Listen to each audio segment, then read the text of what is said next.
So believe it or not, I truly believe that most golfers are much more consistent swinging the golf club than they would be led to believe. And the reason I truly believe that is because so many golfers are very consistent when we observe their club path. But when we look at the face's relationship to said path, what we tend to see is a lot of variance. So if you think about this, if we swing the club the same direction every time, but then point the face either right or left of it, we're going to see a massive variance in the direction and the ball flight that's created. So it's very easy to assume that we're making a lot different golf swing from swing to swing, but in reality we see that people tend to be very consistent with the direction that they actually swing the golf club.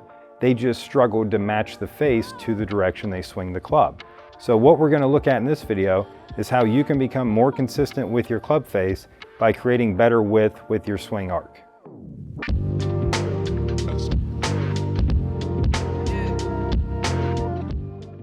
So we know the arc width really plays into width, but we need to kind of understand that from a conceptual standpoint. So arc width is a relatively new term and a new data point the TrackMan is now providing, and I think it really helps us understand how much closure we're going to have within the face relative to the path at impact. And the reason I feel that way is because width really creates the opportunity to have a face that's not rotating too quickly at impact and creating a situation where we're constantly having to try to maneuver the face to get the ball on target. So without further ado, what does width look like and where does it happen?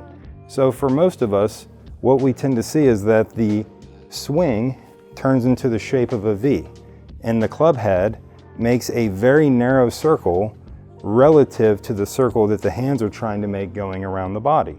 So what we want to do is we want to elongate that letter V that we're making with the club head path, and we want to make it a super stretched out U as wide as we can. So what we're going to try to do here is we're going to try to take this club back without any wrist angles, and that's about as far as I can get it without kind of moving and applying a little wrist angle. And now what I want to do is I want to try to take it through with no wrist angle. And we can see that now the shape is much more of an elongated U. And that's what we really want to try to create within our golf swing, because this is going to allow us to set the stage to have way better face control at impact. So if we think about the club face and we think about trying to create some kind of control, well, when we set up to the golf ball, we squeeze the golf club and we position the face more or less where we want it to be at impact. And the nice thing is if you have a nice new set of grips on your golf clubs, they're not going to twist in your hands. So getting this face to line up to the ball should be pretty easy if we understand what's actually happening during the swing. So when it comes to face control, where things go a little awry for us is that when we start moving the club around and we start making more of that V shape, we're actually shortening the club path. So the path that the head makes going around our body actually becomes shorter. So like we said, we're trying to keep it nice and wide, but if I come back narrower and excessively narrower, what's going to end up happening is that I have less time, because it's less long, to get the face rotated back where it needs to be. And whatever we try to do in the golf swing, we have to realize that the face is always rotating open relative to the ball and then has to close relative to the ball. So we're going to have a certain amount of rotation within the club face no matter what we do, simply because we stand next to the golf ball when we hit it. So by understanding that if I can keep the width, then I keep the distance the same.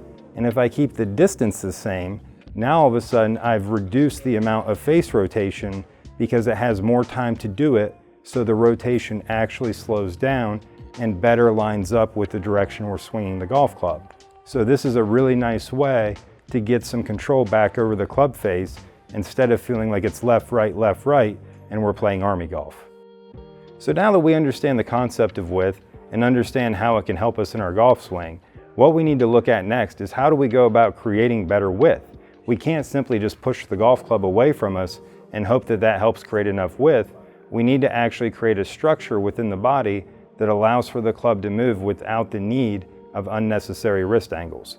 So without further ado, what should the arms look like for me to be able to do this? Well, pretty easily, we're going to kind of think about how we use each one of the joints that make up the arm. I have a wrist joint, an elbow joint, and a shoulder joint. And what we want to do is we want to think about these as twisting and not moving. So we don't want to move the elbow around, we want to twist the elbow around. So that's a very simple thing that we can kind of think about when we start putting our hands on the golf club. So what we want to try to do with our arm structure when we're holding the golf club is we want to feel like our left shoulder is actually internally rotated towards us or towards our spine. So when we internally rotate that shoulder, if you watch my elbow, it's going to actually want to turn towards the target. And we can see that I've rotated my shoulder and created tension between the shoulder joint and the elbow joint. So now I've got this elbow, the tip of which is pointed towards the target. That's a key for most people. We want to feel like we get this shoulder on the body, not up here. We don't want to elevate the shoulder and get it up here into our ear. Rather, we just want to internally rotate, create the tension on the tip of the elbow. And from this point here, we're going to go ahead and get our left wrist, which is going to look like this at this point. So if we internally rotate the shoulder, we can see that the tip of my elbow is pointing towards the target, but we see that my left hand is much too strong for a golf grip. And I don't want to play and have that much rotation in the face. So I'm going to hold my upper arm and rotate my lower arm counterclockwise, and I'm going to feel more like my wrist is actually kind of rotating. And now I'm able to make a grip that matches. So I've got my elbow still pointed at the target, but I've more importantly got my wrist more internally rotated here. Last three fingers hanging on, internally rotated wrist with an externally rotated shoulder and an internally rotated shoulder and an externally rotated elbow. So this is what's going to really work out nice for us, because now we can see that I can easily move that around my body, maintaining a quote-unquote neutral or straight left arm while adhering to the proper joint movement, which allows me not to have to move the wrist excessively. So for those of you still tuned in that watch me get through how the left arm works in the golf swing, the good news is that you can rewatch the exact same thing for the trail arm, because we're trying to use our arms together. So same thing is going to happen in the trail arm, to where we feel like that right shoulder is actually more internally rotated, elbow is going to be pointed a little more out and down, and then we're actually going to kind of work the right wrist into maybe even a trail bit of extension, because the wrist joint is, the hand is an extension, with the wrist actually being more internally rotated. So I almost feel like I'm trying to twist the grip together in my hands, which gets my elbows out, my shoulders in, and now I'm creating this structure to where the golf club more or less wants to move where it should according to the anatomy of the body. So this is a great way for us to kind of understand, by adding a little more simple structure and understanding the joints and how they move, how we can actually set up for success in our golf swing and be able to maintain our width without the excessive wrist angles.